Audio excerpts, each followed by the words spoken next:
Okay. All right. Looks like it's working.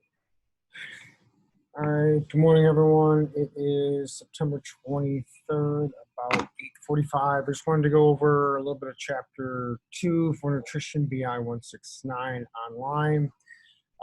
And I start posting in the discussion on meal prepping. So I kind of want to know like what you're prepping, why you're prepping it, what are some of the things that you're using, if you're cooking ahead of time. Are you cooking on Sunday or Thursday or whatever and portioning these out, freezing them?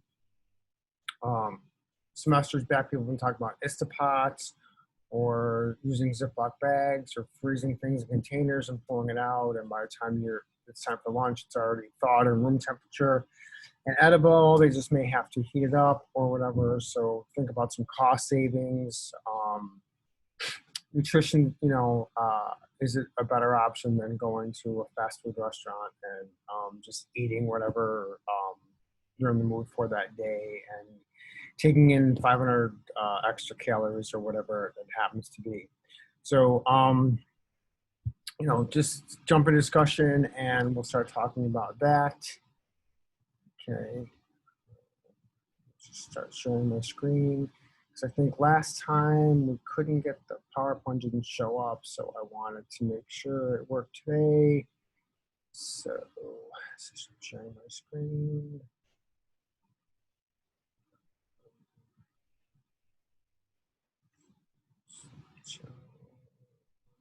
Start. Okay, so this should be working. All right, so chapter 2, I really want to get into some nutrition, and here it says facts or fiction. So when you're looking at labels, look at marketing. Like, what are they marketing to? Is it fat-free, reduced, whatever? Is it enhanced with essential vitamins? And the classic thing is your total breakfast cereal is literally basic cereal, and they just kind of spray some vitamins on it, and now they're going to call it total nutrition. All right, so they're just sprayed with chemicals, fractionalized chemicals, which I guess is better than nothing, but let's just kind of remember that that is not whole food vitamins, that is chemical fractionated vitamins. And there's some research to suggest that your body doesn't, like I said, it doesn't recognize it, so it's really not bioavailable at 100%. Right? And then you look at your marketing, like when you're buying cereal, or if you're in that center part of the grocery store, which you have no business being in unless you need, coffee or toilet paper or whatever. So, as we start talking about nutrition and shopping, please realize you really should be in the perimeter of the store, the outside perimeter. And if you'll notice, things don't actually have to be labeled there because you can look at them, you know what they are. All right, it's the middle of the store with the processed food and all those things, and kind of look at on the boxes, like what are some of the marketing things they're using to get you to think that their product is superior or has health benefits that may not be substantiated. Right? Okay, so nutrition facts and recommended daily practices were often based on intuition, common sense, conventional wisdom, and anecdotes. So, where are you getting your facts or your practices from? Are they coming from your parents, your grandparents, your great-great-parents? Is it cultural, or it's just something that was spoken and just passed down as complete belief or with no scientific basis? Right? So, now we have registered dietitians and other nutritional experts discard conventional beliefs, explanations, and practices that evidence obtained by current scientific research no longer supports them. You can think of any remedy that your parents or grandparents had, and there may be a small truth to it, but there may not be any scientific proof to that certain thing. Right? Right.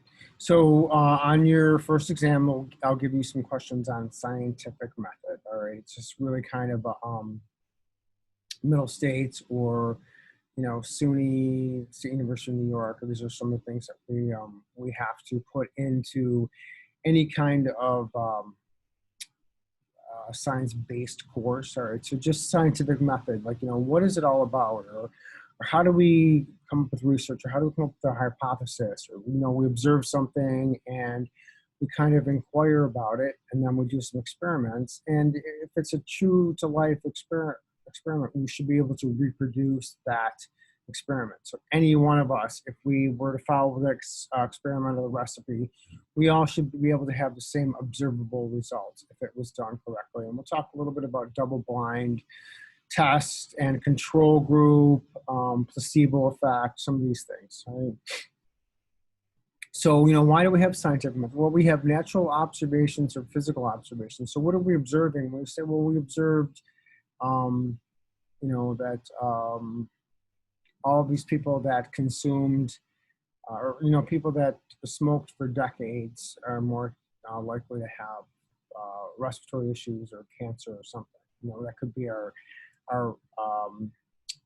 observation. Then we'd want to do some experiments over decades with a large enough group and a control group and a placebo effect to see whether, well, not, we want to see if cigarette smoking literally did cause a respiratory ailment. So in an experiment, you test a scientific question.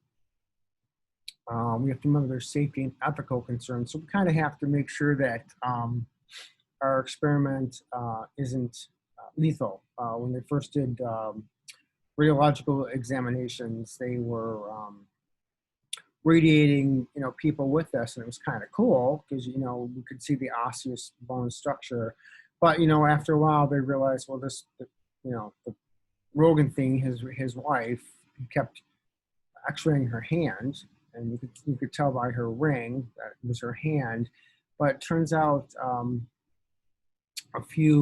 like a decade after that, she developed cancer in the hand because of constantly radiating it and altering the DNA in the nucleus of those cells. But anyway, controlled experiments before human research. So we want to use, if possible, we want to use other than humans. So it might be, mice or laboratory rats or something.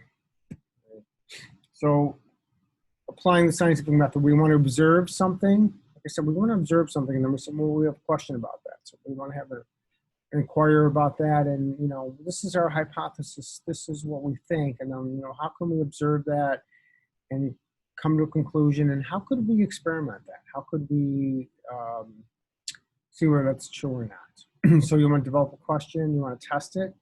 You want to collect the information accurately. You want to analyze your findings, and you kind of also remember you can't have two people. You got to have a large enough control group. There's got to be variables. Like, was it all male? Was it all female? Were they all the same age group? Are they all the same ethnicity? Because in the course we'll talk about cultural things, and please realize that different cultures have different, they can have different enzymes. They can have different microbiomes in their intestines.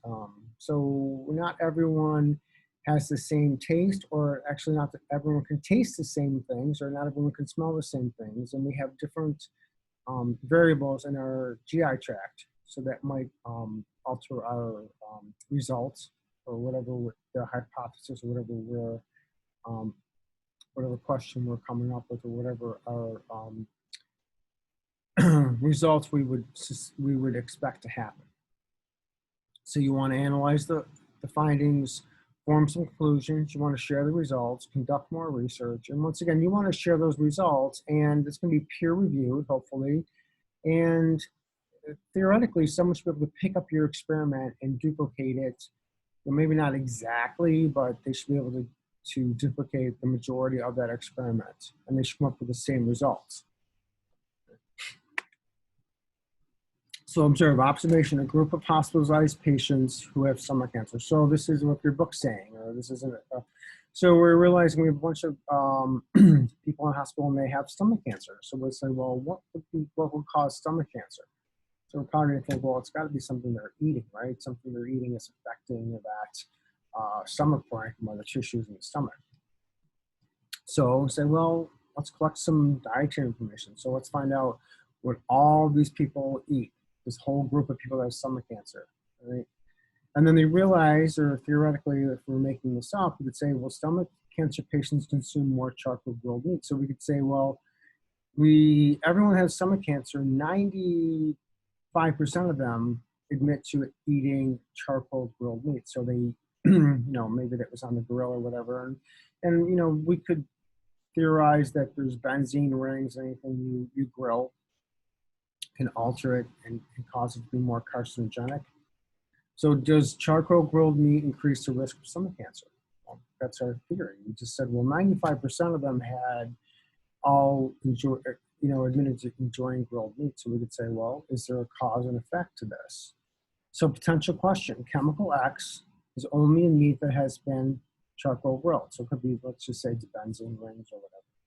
If chemical X is given to a group of laboratory mice for 6 months, will they develop more cases of stomach cancer than mice that have not eaten chemical X? So we'd have to have an experimental group. Half the group would give that chemical X or benzene rings, the other half they wouldn't. Everything else would be the same, no other variables, and then we'd euthanize these or anesthesia and cut their stomachs open and see, was there cancer causing, was there stomach bleeding or GI gastrointestinal changes going on. So group 1 of 50, we divide it in two. 3-week-old laboratory mice undergo treatment, experimental group, and group 2, 3-week-old laboratory mice undergo no treatment, so that's our control. Right? So control, you do nothing to. The experimental group, you induce whatever your theory is or whatever your variable is. You can kind of see, well, this is the variable of half. The other half we didn't do anything. So is there any change with the half that had the variable?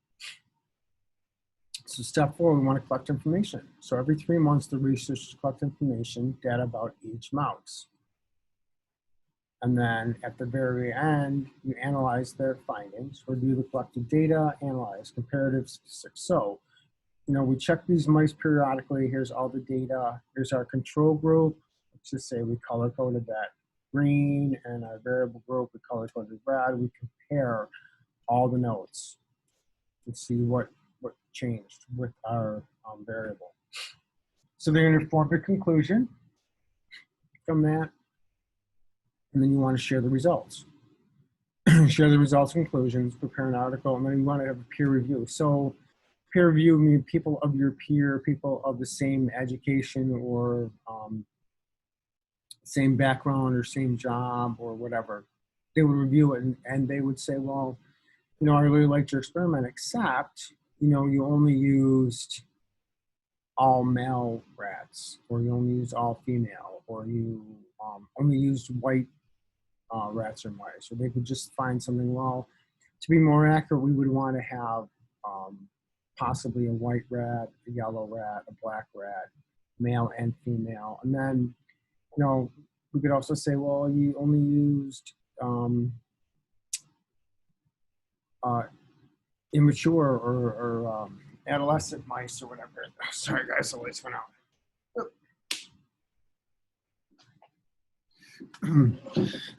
So the peer review, they would maybe think of a variable that you hadn't quite thought of. So that'd be a good thing. Conduct more research on the same or similar question. So we could, go into, well, grilled meats. So could we check out grilled meats as in beef, as in pork, as in tuna, or let's add some more variables. Or is it grilled meat? Is it done on propane? Is it done on charcoal? So let's throw in some more variables and see if it's consistently just cooking the meat, or if it's consistently just the propane or just the charcoal or just the wood or whatever you use for the fire. So research applied to the human situation, experimental or intervention studies, health conditions result from specific dietary practices. So, that's how we started things. And then how can we apply that to human nature, or how can we apply it to humans? And this is something I think that we really need to start researching, because we're coming up with, in case you guys are not aware of it, we're coming with IBS, or irritable bowel syndrome, Crohn's disease, all these gastrointestinal issues. And, what's changing it? Is it food supply? Probably. Is the processing of foods and chemicals? Is it fast food? Is it genetically modifying food and plants? Are we going in and inserting genes or doing things to food, altering the protein composition of it, and people are consuming it? Possibly. Is it all the pesticides that we're using? Is it all the hormones we're using? Is it runoff from these plants or stuff that's in the soil? There's a lot of variables. We won't get into all of that, but I want you guys to just start thinking about the food supply, nutrition, and what are you literally putting in your body. And remember, whatever you put in your body is going to heal you, hopefully, or it's going to harm you. Right? So we want to use a double-blind study. So we have a treatment control, a treatment group, and a control group. So the treatment group is we're going to give them variable X, Y, or Z. The control group, you're going to do nothing. Everything else is the same. So we have, well, if we did nothing, this is what would happen theoretically. And if we did treatment A, this is what theoretically should be happening. So, and the other thing is significance of secrecy. So we have to make sure that people in the experiment don't know whether they're getting the treatment or the control group, because there's the placebo effect. So if someone thinks they're getting the treatment, they're going to, theoretically, their mind over matter, they could say, oh, well, this drug absolutely has to work because I feel better, I healed up, or whatever my ailment is completely went away. And then they find out after the study, they go in and say, well, you know what? Everything went away. It's great, but you actually didn't get the treatment. So it's mind over matter. It's called the placebo effect. There's studies where they gave people sugar pills and they gave the people the actual medication. And there's a certain percentage of people that even if you give them a sugar pill or something, if they think they're getting treatment for it, mind over matter, they are able to heal themselves or their ailment or condition went away. Right.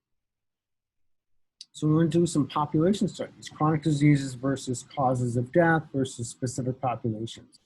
So we'd start with some physical examinations. We'd have to have much, like I said, we have to have a large population. Doing it on 4 people doesn't really count.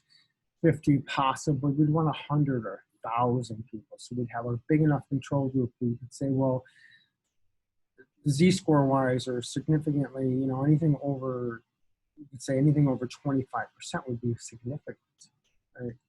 So survey. So we want to go into personal histories, medical histories, dietary practices, and then environmental exposures. Are you living near a chemical plant? Are you living under a, we talk about electromagnetic fields if you live under power lines. Are you drinking runoff? Are you drinking well water, spring water, city treated water, medical histories? You have pre-existing conditions.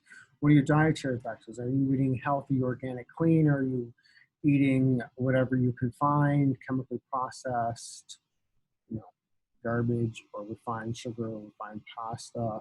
Personality histories. Are you more of a common laid-back person? Are you more anxious or type A personality? All these things can affect your digestive tract and how you process things and how you relate to your environment too. So the Framingham Heart Study began in 1949 in Massachusetts. So they had 5,000 healthy patients. That's a really good number. The data collected over several years and decades. So for 10, 20, 30 years. The data analyzed health outcomes and relationships, and risk factors were identified. So they have a huge group. They did it for more than a year, did it for more than 10 years, sometimes for 20 or 30 years. So this was a really, really important study. Confusion and disappointment over conflicting results. So, it didn't turn out. There was actually, they figured out, well, we had 5,000 people over a certain amount of time. So there was nothing definitive about it. So some people, let's just say they smoked and drank. Well, yeah, they had a larger amount of heart issues. Or we could say, well, there's, the 5,000, 1,000 of them smoked and drank and had high stress and didn't have the heart condition. So there's not exactly a 1-to-1, 100% correlation. So nutrition scientists didn't know what they are doing. They figured, well, they don't know what we're talking about. So we gave them a clean diet, fat-free, whatever, and they still had artery hardening or whatever. We could figure this all out. Why can't scientists agree and provide proof that eating specific foods benefit health? And you have to remember, too, that we can say for the general population, these things are better, but there are people that consume major amounts of unhealthy fats, or they consume a lot of alcohol, smoke, tremendous amount of salt, and they have no problems whatsoever. We have other people that have a little bit of salt with anything, and their blood pressure goes way, way up. Well, is that because of the salt, or is it their kidneys not being able to process and remove the salt without elevating their blood volume and blood pressure? So there's a lot of variables in all of this. So the differences with the confusion and conflict could be in the ways that various studies are designed. So there's a design flaw in there. Are the scientists' observations, are they slightly biased? It might even be unknown bias. So is their observation of their subconscious bias altering their observations or their results of what they think they're perceiving or observing? Right. So how the study is conducted? Did the scientists go in and did their demeanor or their actions or the way they spoke to the control group, did it alter the physiological effect of the experiment? And how was the data analyzed? Is there a flaw in the data? Did they round up? Did they round down? Making these things up, you have to use all kinds of factors. So there's many influential factors. And, if you're sensational reporting, so some people, they might get a small upswing or small downswing, and all of a sudden they're saying, well,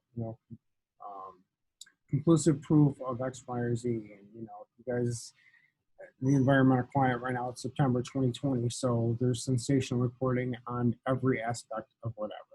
So please realize, no matter what you're reading or reporting on or observing, please realize you're probably not getting the whole story. And there's always research bias. Right? And this is huge when we're talking about GMOs or pesticides or whatever. So you have to remember there's a lot of big money or big pharma that may be involved. I'm not going to say yes or no, but like Monsanto, the FDA, Food and Drug Administration, Trade Commission. And towards the end of the course, we'll realize that there's people that were working in the government offices and they work for Monsanto, and then from Monsanto they went back to the government. So these people might have unconscious bias depending on their financial interests or what they're indoctrinated with as far as beliefs. So personal attitudes or biases or points of view. So can alter the collection of data, the analysis of that data, the evaluation of results, and reporting results. So just their bias. They could have funding sources. So a lot of college funding may be, colleges may be funded greatly by companies that may have a financial gain in pushing certain things through. Let's just say that there's conflict of interest. So would this person have financial gain or financial influence if they were to lean more towards one over the others? Maybe they're not quite decided, or if they decide one way or the other, there might be some financial gain to that. All right, so cause and effect. Is the practice responsible for an outcome? So is there always a cause and effect? Is it one-to-one correlation? So, drinking soda with sugar or consuming refined pasta or flours, will that elevate blood sugar? Well, that's a cause and effect. There's absolutely no, there's no dismissing that type thing. Is there a relationship between an outcome and a treatment? Or is it coincidence or causation? So they could say, well, sugar makes kids wild. Well, did sugar really do it, or just elevating their blood sugar give them a little bit more energy to do that. There's the cause and effect. So with chronic diseases, is there a single factor? Is there multiple factors? Are there conflicting factors or additive factors? So are there comorbidities or additive factors? So is smoking alone a single factor, or smoking and drinking also a factor, or is smoking and drinking and staying up late a factor? So are these additive factors? Are they all, you have to have all three? Or smoking, drinking, staying up late, and no physical activity? So you have to figure, is it single, multiple? Are there conflicting factors or additive factors? So somebody smokes and drinks, but other than that, they eat a healthy diet and they exercise and stay physically active, as opposed to smoking, drinking, being a couch potato, and whatever. You can figure out whatever your conflicting or additive factors are. There's multiple factors in that. All right, so I got a little bit of time here. All right, so we'll talk a little bit about some of these disinformation. So really want you to start thinking about, especially if you're on Facebook or Instagram or any of these other social outlets, there's always going to be that miracle cure or that miracle exercise or that pill, or this one's going to reduce your cholesterol, or this one's going to get rid of your erectile dysfunction, or whatever. I could make up whatever comes to my mind here. So if you already know a lot of nutritional facts, what were your sources of information? So I have a lot of people they're around me when I first meet, and they'll give me, tell me something about their diet or what I'm eating or whatever, and I just kind of look at them and go, really? Like, you're going to be telling me that I shouldn't be doing X, Y, or Z, right? Like, I'm a big salt addict, but I like salt on everything, all right? And they're telling me that's going to kill you. You shouldn't do that. Well, if your kidneys are functioning and you consume enough water to flush that out, it's never going to be a problem. Or if I were to have a rock star or a cup of coffee, oh, caffeine will kill you, you shouldn't do that. If you're drinking enough water to flush that out and you're active, it's really not going to be a huge deal. Do they rely on magazines or the internet? So where'd you get that information? Oh, well, I read it in People magazine, or I read it in Men's Health or Men's Journal or whatever. So, maybe it depends on who wrote it. Are they a journalist, or are they a registered nutritionist? Do they have an RN? Do they have a master's degree? Where did they get their information from? Are they, are they into whole foods or nutrition, or are they, into, whatever? What's their background? What's their preconceived ideas, or where's their head at? Right? And why did you think these sources were trustworthy? Well, it's maybe it's a spokesperson, or maybe this person looked like they were in great shape, so they obviously knew what they were talking about. And we're going to realize this is nutrition for a personal approach. So please realize that not every diet or every thing that works for one person may not work for the other. So this is really a little bit of science, but I want you guys to start thinking, well, what works for me? Does keto work for me? Does low carb work for me? Does moderation work for me? Does just cutting out certain things work for me? Does more exercise work for me? So start thinking about these things. And when you're looking at information or sources, like, are they trustworthy, or they just sound good, or, oh yeah, this person has the same beliefs I do, or I want to believe that, so they're saying it, so it must be true. So scientifically based or reliable. So are there anecdotes or the testimonials? Are they scientifically based and reliable? And there's always weight loss, before and after, I lost 40 pounds and just this or this or this. Well, those are testimonials. They're advertising them, they're anecdotes. So some people have mistrust of scientists, dietitians, and other professionals. So they may say, I put my trust in this personal trainer, and I paid all this money for this dietary thing. I followed it to the letter, and I didn't lose any weight. Well, yeah, I'd be distrustful too. Or did you, were you in 2 in the morning, did you wake up and have a Pop-Tart or a donut, or were you eating bread, or were you not fasting at certain intervals or whatever? So you have to think of all these factors. All right, so there's promoters who promote this thing, and just make sure you're having advice of trusted professionals. All right, and the other thing is, somebody could have a doctorate, a master's, or a PhD. It doesn't mean they know anything. It just means that somehow they acquired that piece of paper. All right, so I'm not putting anyone down, but you can literally get a master's degree online now with very little, less effort than it used to take. And, people with their PhD, their dissertation, they're not going to be sitting in front of a panel of 12 people having them answer questions or being able to support their, whatever their dissertation might be. So I'm not discounting that, but please realize that just because somebody has credentials, initials before or after their name, doesn't make them foolproof or 100% true or accurate. So, why is this information misleading? All right, so there's numerous sources. So popular magazines, best-selling books, internet websites, all right, so some of them you can trust. Usually if there's some kind of ad attached to it, I'd be a little leery.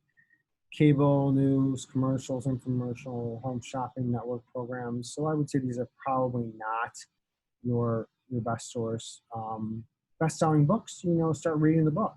And see if there's any fact, or are they giving their sources according to whatever. And speaking of which, guys, when you're giving me your discussions, I want you to say according to whatever. So list your source in your discussion, and I want you to list it at the end of the discussion. I know it takes a little bit more work, but that's how it really should be done. Okay. So why can we not assume what we see in popular media is true? All right, so the First Amendment of the U.S. Constitution, freedom of speech. You can say whatever you want, So, unless Facebook doesn't like your views, or certain political parties don't like your views, they're going to edit that. But technically, the First Amendment is freedom of speech. People can provide nutritional information that is not true. All right, so I will always give you guys my personal opinion. I'm not saying it's 100% right or 100% accurate, but that's personal. That's all my personal thoughts, and we'll base it on a little bit of science. All right. So the U.S. Food and Drug Administration, FDA, regulates nutrition and health-related claims on product labels. So they're going to be the ones going. You can't just say when you eat Cheerios, it's going to clean your arteries out. So we want health-related claims on products to be truthful. Does not prevent the spread of health or nutritional misinformation published in books or pamphlets or presented in television or radio programs. So we're not going to be getting rid of quackery or these, unsubstantiated reports. That's not the job of the FDA. Question the research and credentials of people.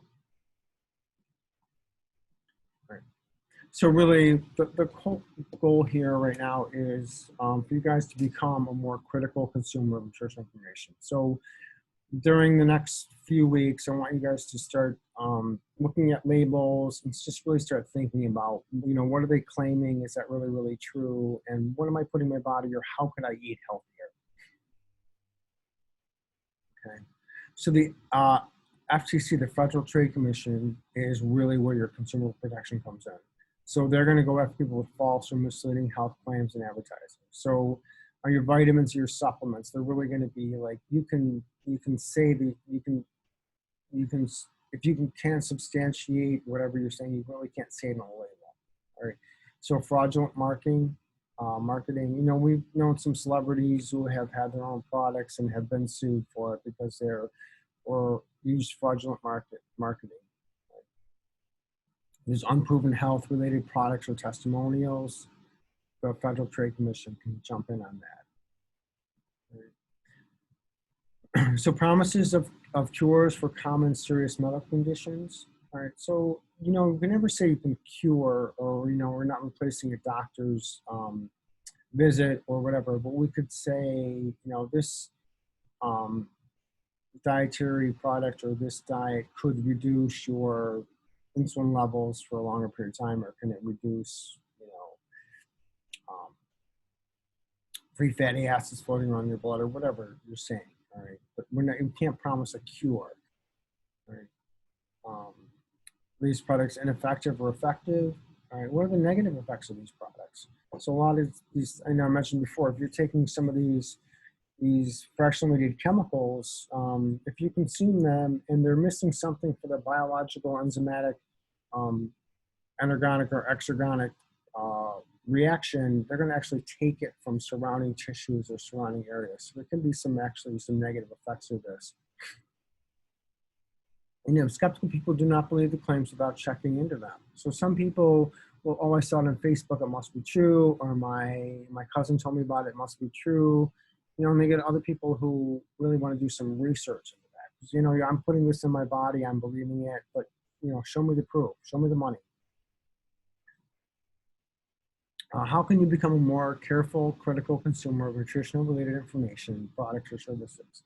So just be a little bit more skeptical. Don't take everything at face value. Even what I say, if you don't believe something I say, Google it, and then with a reliable source, and then jump on discussion, whatever they're saying. I found this. What do you guys think of this? All right. Do not believe everything you hear or read. Ask questions about the information source. Ask questions about the source's motive for promoting their information.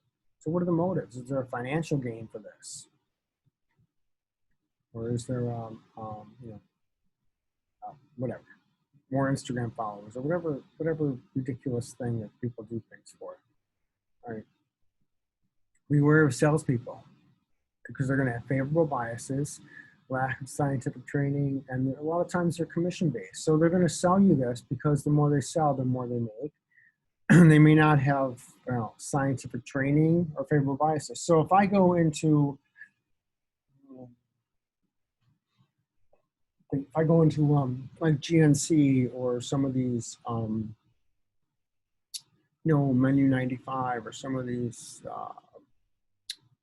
meal prep places, or go in, or let's say I go into Best Buy, or if I go GNC and I ask somebody a question, I know within 3 minutes whether they know what they're talking about.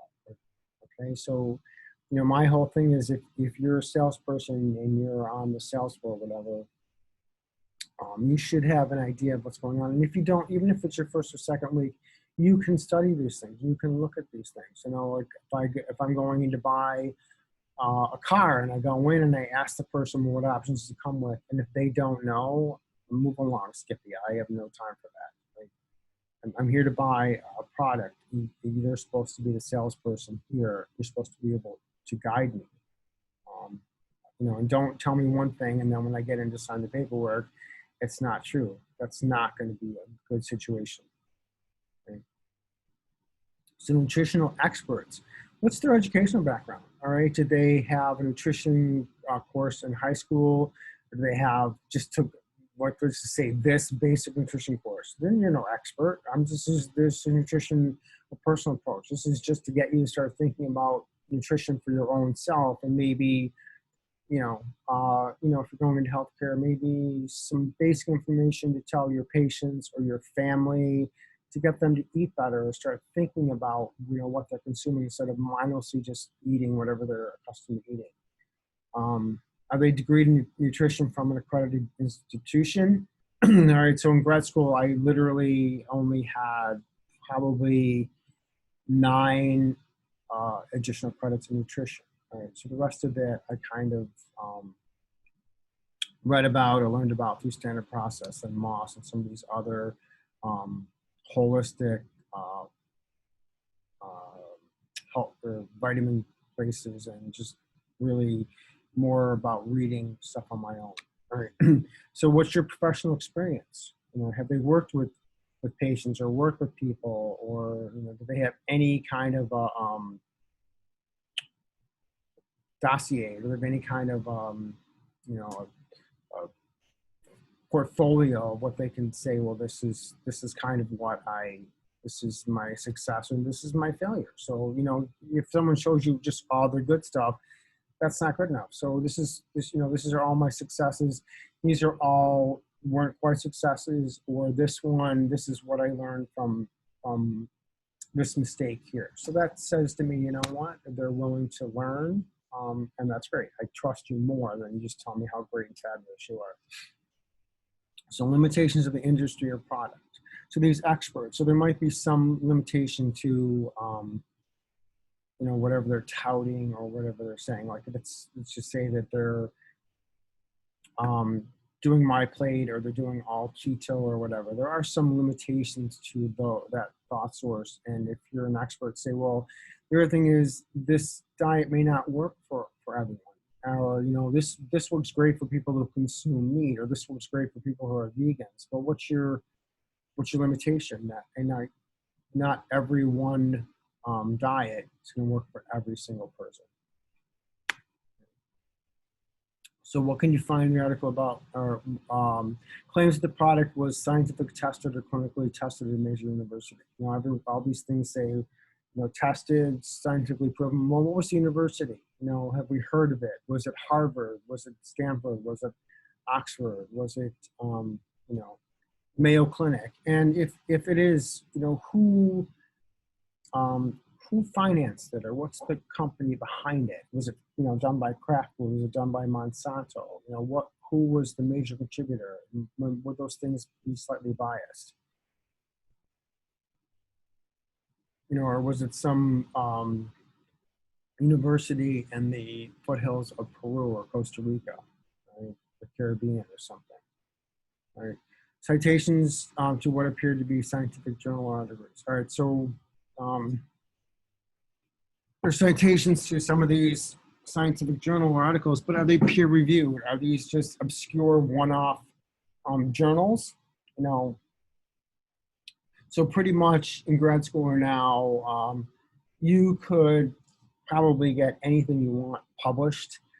It could be in some obscure journal, right? So if somebody said, well, I want your portfolio, or I want your resume, you know, what did you write? Well, anyone can get something published if you try hard enough or spend enough time on it.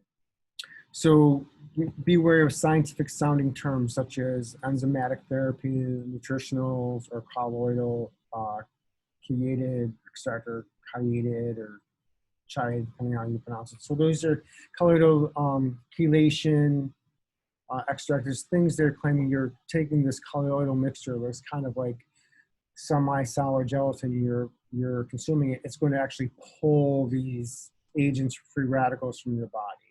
All right, so not everything can do that, even if they claim that they're putting this in your dietary supplement or this food that you're eating. So these can be vague or meaningless terms that are false or misleading, designed to convince people without scientific background. So we say, oh, well, I read it in the back of the package, or, you know, it was $19.99 marked down for $59.99 if I was the first 1,000 people to order it, and I got free shipping or whatever.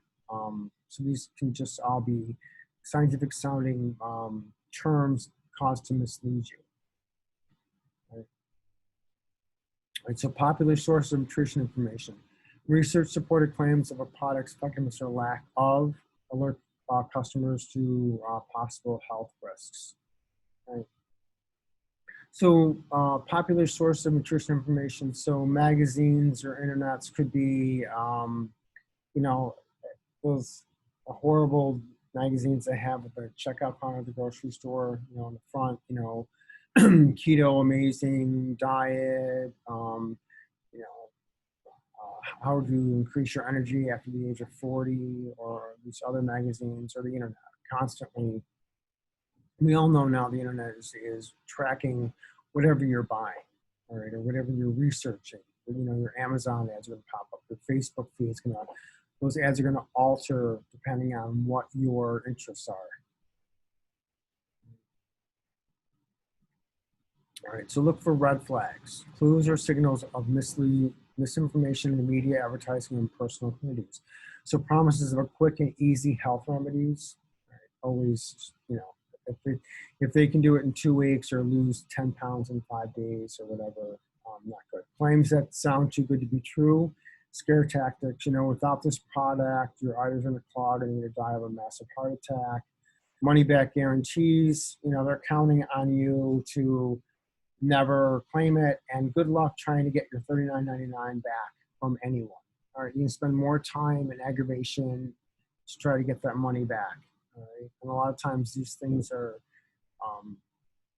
go through 2 or 3 different accounts, or if you look at the charge on your bank account, it's going to be from, you know, Fund the Sun, whatever, and you're going to say, well, where did this $39.99 come from? And then it's going to be a shell company for whatever, given the worst case scenario. But these things can happen. Superiority of unconventional medical practices. So, you know, this person's been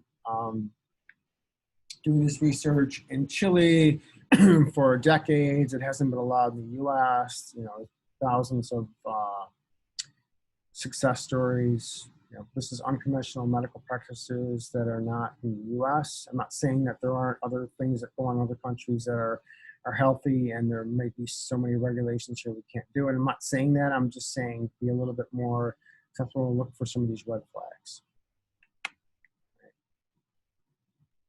All right, promotion of a product's benefits while overlooking its risks. So things say, well, you know, these,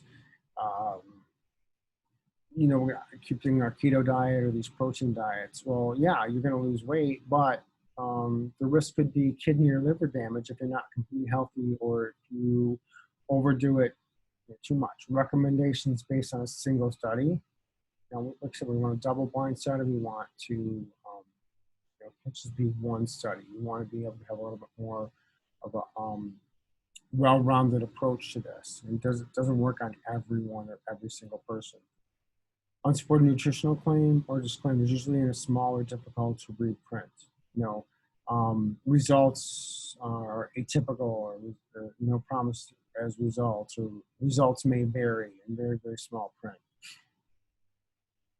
The internet, abundant source of information. Be careful and consider the sources. So you guys are doing this online. You know, you have the book as a basis, but for your discussions, you guys have the internet. It's 2020. When I was first taking courses in grad school, it was maybe late 80s, school from the 80s for 20 years. So the internet was just coming to fruition when I was in grad school, and I literally had dial-up. You guys have internet, complete information at your fingertips. So there's no reason why you can't research things on your own. You don't have to go into books and look it all up. You can do some random searching, and within 20, 30 minutes, you should have enough information to start your discussion and start interjecting in other people's discussions. No excuse, right? All right, so use multiple sites, especially government agencies, .gov, .edu. You know, just kind of really be careful of what you're using as far as your internet sources, right? Don't trust sites that attack a regular doctor or a specific establishment. There's a lot of really good holistic healthcare practitioners out there who may be attacked by the ADA or whatever. I'm not saying they're wrong, but they're being attacked because maybe they have a different point of view, or maybe their approach to health might be slightly different. I'm not saying it's right or wrong, and I've learned an amazing amount of things from students who are from other countries who have different health practices or different dietary practices with them. And, you know, you can say whatever you want, but some of these people, you know, their families or generations live into their late 70s, 80s, and sometimes their 90s. So who's to say that their nutritional habits or practices are not better than ours, even though we have, you know, the most scientifically advanced country in the world, and we supposedly have the most advanced food supply in the world, and yet we have the majority of the GI complaints and a lot of the cardiovascular, respiratory, circulatory diseases. We lead that in the world in these developed countries.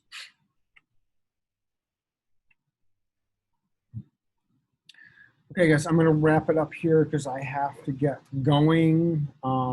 Please read the rest of the chapter on your own, and please jump into discussion. Let's see some participation, and let's start really talking about some food prep, and let's have some fun. All right, talk to you guys soon.